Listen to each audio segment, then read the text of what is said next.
Halo, Indonesia kembali lagi bersama saya Irfan Kartawirya dan saya Harnas ini adalah podcast dua orang nerd yang ngobrol-ngobrol tentang Indonesia. tentang Indonesia.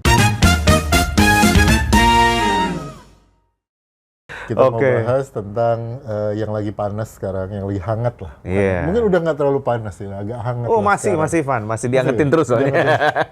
Itu tentang politik dinasti. Politik dinasti, oke. Ini adalah politik serial film tahun 80-an. Iya betul, gue juga Dinasti. kebayangnya itu dinasti. Film yang waktu itu Ada sempat restoran tayang. juga dinasti biasa. Waktu film itu tayang, gue nggak ngerti itu film tentang apa. Masih kecil loh. Iya, Masih masih terlalu kecil. muda lah, nggak kecil-kecil amat tapi masih terlalu muda. Iya, kemarin kan yang paling gede, orang selalu menyebut politik dinasti itu selalu pilpres yang kemarin. Iya. Kan, Wapres adalah anak dari presiden incumbent. Iya. Lalu kemudian ketua partai juga anak dari presiden incumbent, Mas Kaisang. Oh iya, iya. Sekali-sekali kita nyebut nama lah, ya, nggak apa-apa. Biasanya kita rada-rada Iya. menghindari menyebut merek dan nama, tapi nggak apa-apa lah. Ya cuman kan itu fakta ya, artinya bukan sesuatu yang kita ada-adakan. Udah lewat lah Dan ya. sudah terjadi Udah gitu. terjadi, Jadi, betul.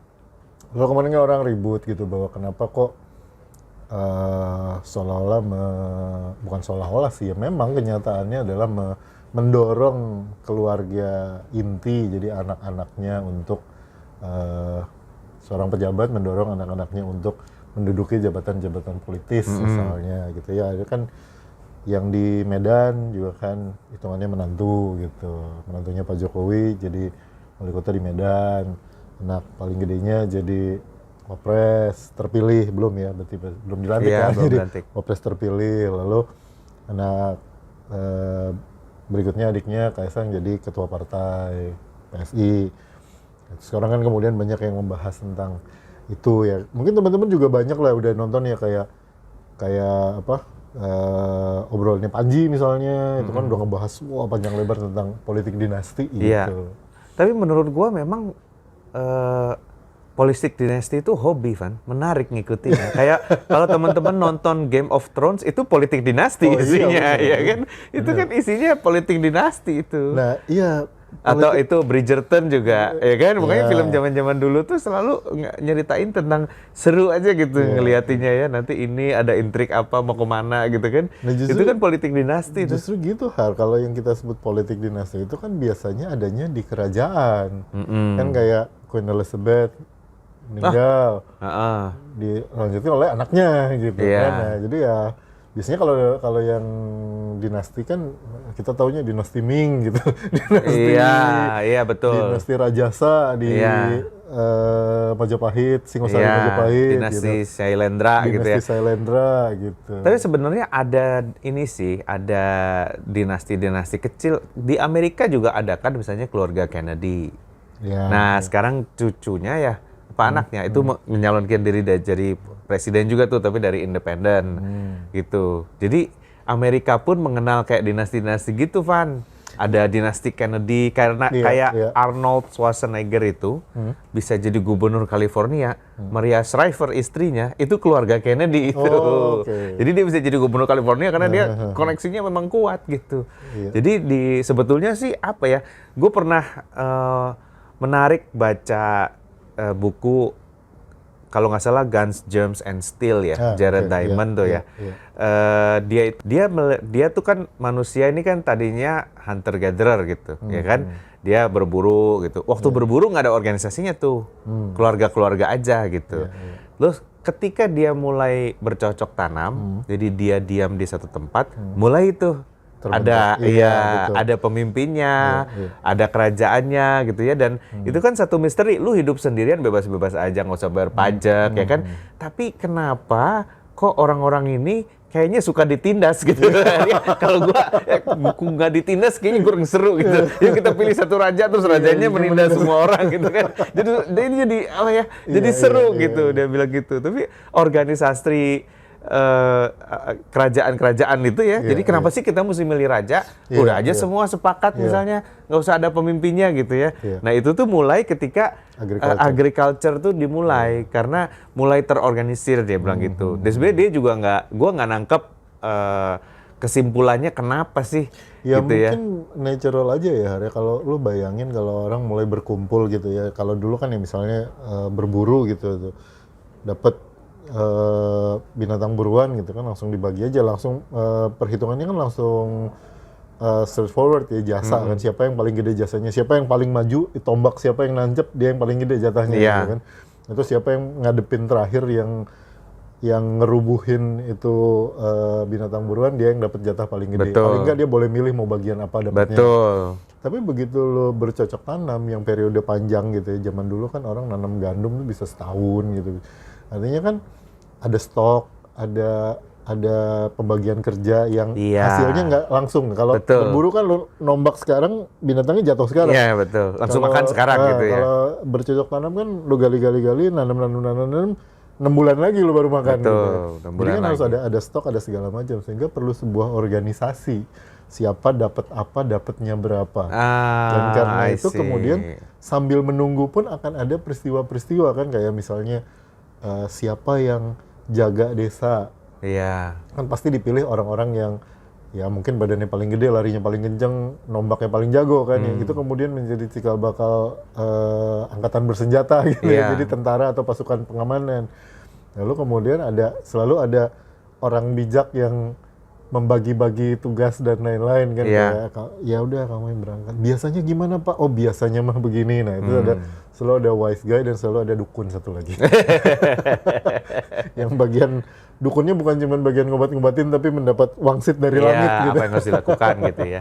Mendapat wangsit dari langit. Nah itu makanya terbentuk sebuah organisasi yang sebetulnya kalau kita lihat ya itu dibilang genetik ya mungkin genetik ya, tapi kalau dibilang dia naturally evolving kayaknya ya memang naturally.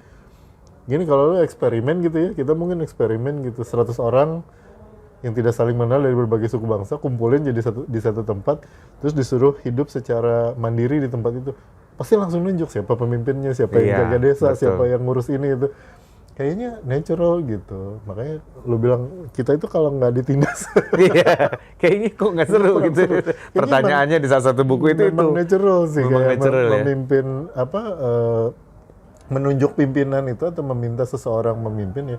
Kita tuh kan manusia tuh suka bertanya. Maksudnya gini,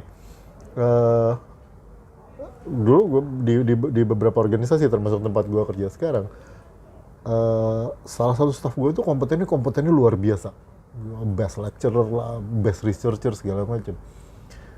Selalu gue bilang, udah lu jalan aja, lu kan tahu apa yang harus lu lakukan. Terus dia bilang, enggak Pak, saya perlu Bapak. Buat apa? Buat nadangin. Buat nadangin kalau ada apa-apa. Jadi kalau, Pak, ini harus gimana gitu. Kalau di film sinetron Hidayah tuh biasanya, ini gimana Pak Ustadz? Nah, gitu.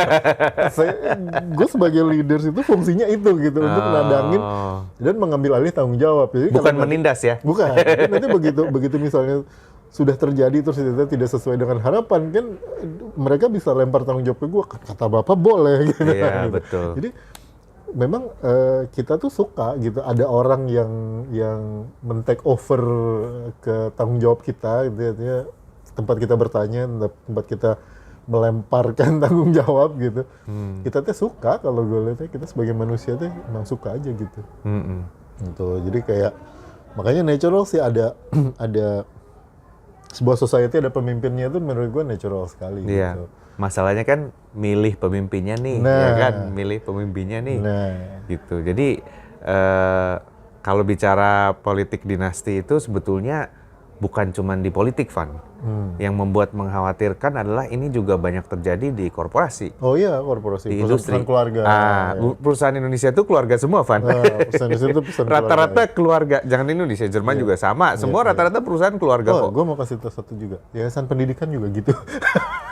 Keluarga Yayasan ya? pendidikan juga biasanya ownernya bapaknya nanti diturunin ke anaknya, Iya, anaknya betul, gitu. betul. Dan gue ngerti ya kalau orang tuh concern terhadap politik dinasti. Sebab di dunia industri atau di dunia usaha, politik dinasti itu menurut gue salah satu ancaman besar buat industri-industri Indonesia. Kenapa? Karena kalau di Amerika institusi bisnis sama keluarga itu terpisah. Jadi begitu dia bikin perusahaan, dia punya board of director, dan board of directornya, contohnya Apple, bisa memecat Steve Jobs dari Apple gitu. Padahal founder ya? Padahal founder, dan dia driver. Tapi ketika board of directornya melihat bahwa, waduh ini orang membahayakan perusahaan, lo harus keluar. Ya, jadi antara keluarganya Steve Jobs sama board of director Apple beda. Gitu, sehingga si institusi Apple itu bisa berlanjut kayak BlackBerry sampai sekarang masih ada meskipun handphonenya nggak ada, karena board of directornya terus bergerak gitu kan gitu. Sementara di Indonesia rata-rata korporasi besar tuh keluarga basisnya, gitu loh. Di board of directornya. Iya, tadinya foundernya, tadinya foundernya founder terus kan, di pasti. keluarganya, terus nanti turun lagi ke anaknya, turun. Problemnya adalah skill itu kan tidak genetik ya, jadi artinya kemampuan membaca laporan keuangan tuh nggak genetik gitu loh, nggak ada orang bayi, gue langsung jago kayak bapak gue baca laporan keuangan gitu. Gitu ya. Belum tentu, Iya, sehingga banyak orang yang memilih perusahaannya hancur, oke, asal dipegang keluarga sendiri, daripada dia berkembang gitu loh. Dan yang kasihan adalah karyawan yang ikut di perusahaan tersebut. Di mereka nggak punya pilihan kan.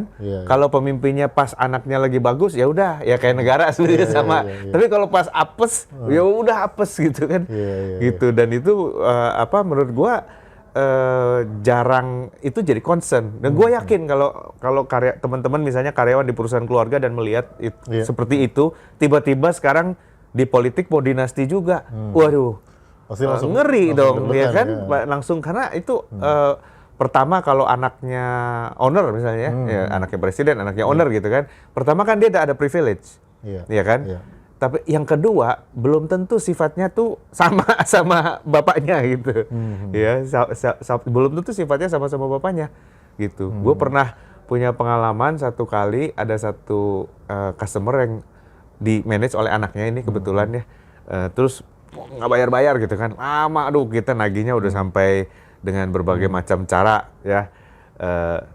Tiba-tiba dibayar. Kita bingung, kenapa dibayar gitu. Terus ada telepon dari perusahaan itu, udah saya bayar ya. Bapak siapa? Oh, saya bapaknya. Terus berarti dibayar ya Pak ya? Terima kasih ya Pak. Iya Pak. Ya beginilah Pak. Kalau anak yang salah, bapaknya yang harus bertanggung jawab. Dia ngomong gitu. Padahal gue gak kenal nama bapaknya ini. Gue bingung juga. Oke lah, terima kasih gitu ya. Tapi segitunya ya. Dan lama-lama dari lingkaran setan, anaknya melakukan kesalahan, bapaknya maafkan, namanya juga anak saya. Nanti dia melakukan kesalahan lagi, bapaknya maafkan lagi, terus aja gitu sampai hancur perusahaannya gitu loh. Sehingga dibeli pun dalam kondisi yang udah jelek. Nah ini kalau menurut saya di bawah sistem-sistem itu ada ratusan karyawan yang concern kan ketika buset kalau negara diginiin gimana nih? Biasanya tuh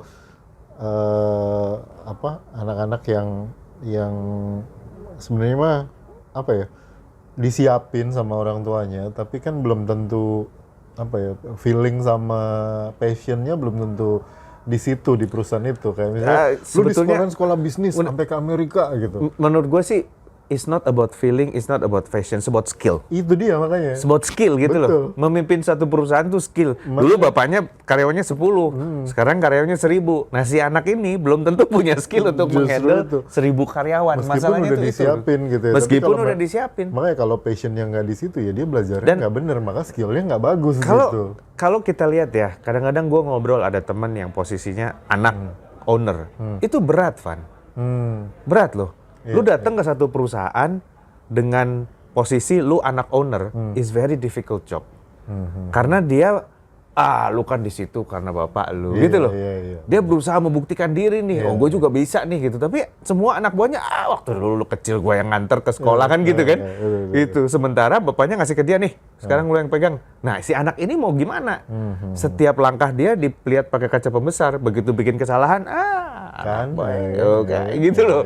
Itu berat teman-teman. Jadi nggak mudah itu. Belum lagi yang tadi gue bilang masalah passion. Kalau dia misalnya nggak di situ sebenarnya pinginnya. Ya, tapi betul. Kan kayak lu anak paling gede, ini perusahaan udah dibangun 20-30 tahun, masa lu nggak mau pegang gitu kan? Gimana gitu? Berat dia pasti. Dia berat. Dan apa ya? Itulah yang membuat wajar kalau orang concern terhadap politik dinasti. Iya, benar. Nah, jangan gitu dong. Nggak bisa. Memang itu satu resiko. Ya kan? Apalagi negara gitu ya. Iya, gitu. betul. Di sisi lain, gue juga melihat begini, gue melakukan survei ya ke mahasiswa gue gitu. Jurusan gue ini kan rada-rada bukan jurusan yang apa ya, orang tiba-tiba ngide pengen sekolah tentang itu gitu ya. Gue ngajar di Sustainable Energy and Environment, satu lagi di Pharmaceutical Engineering gitu. Itu kan bukan jurusan yang orang anak SMA terus kayak, kayaknya belajar sustainable energy bagus nih, nggak gitu kan gitu. Atau kayaknya gue pharmaceutical engineering deh gitu. Kan enggak gitu, biasanya tuh ada triggernya. Jadi gue survei tuh, kenapa sih kok orang mau belajar ini sampai mau meluangkan 4 tahun waktunya untuk belajar ini. Ya selalu kalau gue tarik, gue telusur gitu ya, itu selalu ada peran keluarga dekat, nggak selalu orang tuanya, tapi selalu keluarga dekat. Misalnya gini, ada satu kakak beradik, dua-duanya masuk ke jurusan gue. Terus gue tanya, kok kalian bisa sih ngambil topik ini gitu, artinya milih major ini gitu. Emang mama kerja apa? Mama di rumah. Papa kerja apa? Di pabrik farmasi ya, gue bilang gitu. Enggak. Terus, oh papa jualan ini equipment untuk pabrik farmasi. Jadi dia udah tahu gitu. Terus banyak juga yang lain yang kayak gitu. Selalu ada garis-garis kayak ayahnya lah, atau the favorite uncles atau the favorite aunties-nya itu bergerak di bidang itu. Terus gue mikir, iya juga sih, kalau lu tiap hari ketemu sama orang yang kerjaannya itu di rumah misalnya, atau lu ketemu setahun 2 kali, setahun sekali, tapi ketemu sama your favorite aunties atau favorite uncles ini, favorite uncles yang kok uncles mah ini ya, favorite uncle ini yang apa selalu passionate cerita gitu, wah gue sekarang ini ngerjain ini ngerjain itu. Kan lama-lama lu tiap Natal, tiap Lebaran lu ketemu, kan lama-lama kan lu pingin ya gitu, kayaknya kerjaan kayak gitu bagus gitu. Ini belum ngomongin orang tuanya ya. Mungkin bukan punya perusahaan lah. Kalau perusahaannya lebih straightforward kayak lu bilang tadi, anak owner gitu. Kalau ini kan kayak misalnya dokter lah. Anak bapaknya yang bapaknya dokter, kebagian besar anaknya dokter. Atau kebalik, kalau yang dokter banyak yang bapaknya dokter. Dokter. Karena ya berarti gitu. Ini sisi positif ya dari satu politik dinasti ya. Bisa dibilang begitu ya. Cuma gue melihat kenapa kok dalam satu keluarga itu banyak yang profesinya sama. Karena ya lu melihat itu tiap hari dari sisi anak ya. Dari sisi orang tua lu lebih ini lagi, kayak kalau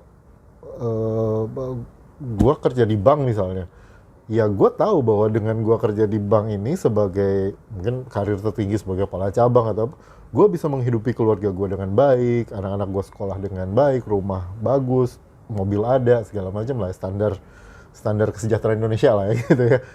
Maka kan gue mikir, kalau anak gue nanya, "Pak, nanti aku udah gede kerja apa?" Di bank aja, kayak apa-apa gitu. Udah jelas gitu, semuanya beres. Kalau lu mau coba-coba misalnya mau bikin film, waduh, bikin film ntar kalau film lu laku, kalau enggak gimana? Udah di bank aja gitu kan, kayak gitu. Atau sebaliknya ya, ada juga titik ekstrim yang lainnya, gimana ada orang yang misalnya kerja di satu bidang terus dia susah di bidang itu, dia bilang, "Lu jangan jadi ini." Gitu. Nah kayak gitu kan. Tapi peran bahwa this is the way of life yang gue tahu, karena itu gue mau anak gue melakukan hal yang sama, karena itu menjamin hidup dia selama ini toh gitu. Jadi kalau lu mau menjamin hidup keluarga lu berikutnya, ya lu lakukan seperti yang ayah lakukan, yaitu jadi ini aja gitu, jadi dokter kah, kerja di bank kah, jadi programmer lah, jadi pengusaha hotel lah. Jadi kalau satu jadi gubernur ya. Nah, kalau gue ngeliatnya gitu. Jadi kalau lu bayangin gitu ya, gue sih membayangkan misalnya kayak keluarganya Bung Karno gitu ya. Anak-anaknya kan terlibat tuh waktu Bung Karno diapain yang kebawa ke sana kemari. Ya mereka mesti mikir ya, hidupnya kayaknya politik deh. Gitu, kayaknya gue kerjanya di dunia politik deh. Ya tiba-tiba aja kan misalnya guru Soekarno Putra itu kemudian jadi seniman gitu. Tapi kalau kita lihat senimannya juga kan acaranya banyaknya acara-acara istana. Iya betul. Jadi nggak jauh-jauh juga sebenarnya. Betul, nggak jauh-jauh. Dan topiknya pun temanya tema nasionalis gitu. Ya ada sih kisah cintanya juga, tapi topiknya nuansanya itu selalu ya nggak jauh dari situ. Jadi gue pikir ya, gue bukan mewajarkan politik itu, gue mencoba mengerti. Ya gini teman-teman, satu ya poin. kalau kami berdua bilang kita mengerti kenapa itu terjadi, itu bukan berarti setuju ya. Iya. Tidak selalu, karena kita bisa mengerti tentang sesuatu dan kita mengerti itu salah. Ya, jadi kita mengerti kenapa itu terjadi, karena generik aja lah gitu ya, kayak kalau lu kerja di bengkel ya kemungkinan anak lu tertarik pada bidang otomotif Iya, gitu kan. betul. Kalau lu kerja di bank ya anak lu mungkin tertarik bidang keuangan, kecuali ayah gua kerja di bank gua nggak tertarik. Tapi begitu beliau jadi dosen gua bilang aha. Tuh kan, ternyata beliau dosen. Nah gitu, jadi terus, selalu begitu kalau menurut gue. Jadi kalau dibilang ya kalau bapaknya presiden, anaknya gubernur, anaknya wali kota, terus anaknya jadi wapres gitu. Ya lu bayangin lah kalau lebaran di rumah Jokowi yang diomongin apa sih gitu. Ya kan? Selain kupat, Iya. selain tengkleng karena di Solo ya, selain kupat, tengkleng, di Solo tuh lebaran makan apa sih? Sate buntel gitu ya. Pasti kan di hari kedua itu pasti obrolannya udah Iya. mulai itu Pak Pratikno, itu Pak Bahlil, itu Om Luhut nih. Iya. Gua nggak tahu Luhut dipanggilnya apa. Itu kan pasti mereka ya cerita-ceritanya kayak gitulah gitu. Dan somehow ya pasti akan terbentuk, meskipun di awal-awal dulu kalau kita lihat anak-anak Pak Jokowi kan bilang, wah nggak tertarik bidang politik, mau bisnis pisang aja gitu, mau bisnis catering kan ya Pak Gibran kan bisnis catering. Tapi ya kalau gue pikir ya kalau lu tiap hari, tiap malam minggu ngumpul keluarga lu ngomonginnya politik, mungkin kan kayak boleh juga. Iya. Masuk partai gitu segala macam. Jadi gue bukan membenarkan, tapi gue mengerti kenapa profesi itu turun di keluarga gitu. Bahwa kemudian itu terjadi di bidang politik, nah itu yang kita bahas kan hari ini. Gitu. Tadi gue tertarik tadi lu bilang di Amerika ada Kennedy, terus di India juga kan Iya. keluarga Gandhi, iya. Gandhi di Filipina juga tetangga dekat. Di Korea Utara Iya. Keluarga Kim. keluarga Kim ya, Iya, Kim, keluarga Kim. keluarga Kan Kim. Kim Ya, keluarganya. iya. Apakah jangan-jangan ini juga natural terjadi? Menurut lo, wah kita nih emang, kalau tadi kan dari alasan keluarganya nih, sih ya wajar kalau bapaknya politisi, anaknya jadi politisi gitu. Tapi kan politik tidak cuma urusan 1-2 orang kan, dia ada faktor lain yang gede, yaitu rakyat. Ya, rakyatnya tuh suka gitu sama mereka gitu. Nah. Apa gitu ya, jangan. Kita bahas di episode berikutnya. Saya Harnas. Saya Irfan Kateria. Jangan lupa like and subscribe dan nyalakan notifikasinya. Part 2 menyusul. Pertanyaannya, politik kan nggak cuma itu. Kalau lu jadi dokter, anak lu jadi dokter, ya udah lu ke rumah sakit, lu bekerja sebagai dokter. Iya. Tapi kalau politisi kan ada faktor yang paling besar, yaitu rakyat. Iya. Kalau bapak lu politisi, anaknya politisi, rakyat nggak suka, Iya. kelar. Iya, betul. Gue baru merasa betapa anehnya masyarakat semodern Inggris masih percaya begitu banyak tahayul ya, istilahnya ya, tahayul lah gitu ya, bahwa ini harus begini, Yang berkaitan harus sama begitu. tradisi, Yang ya. berkaitan dengan tradisi gitu ya.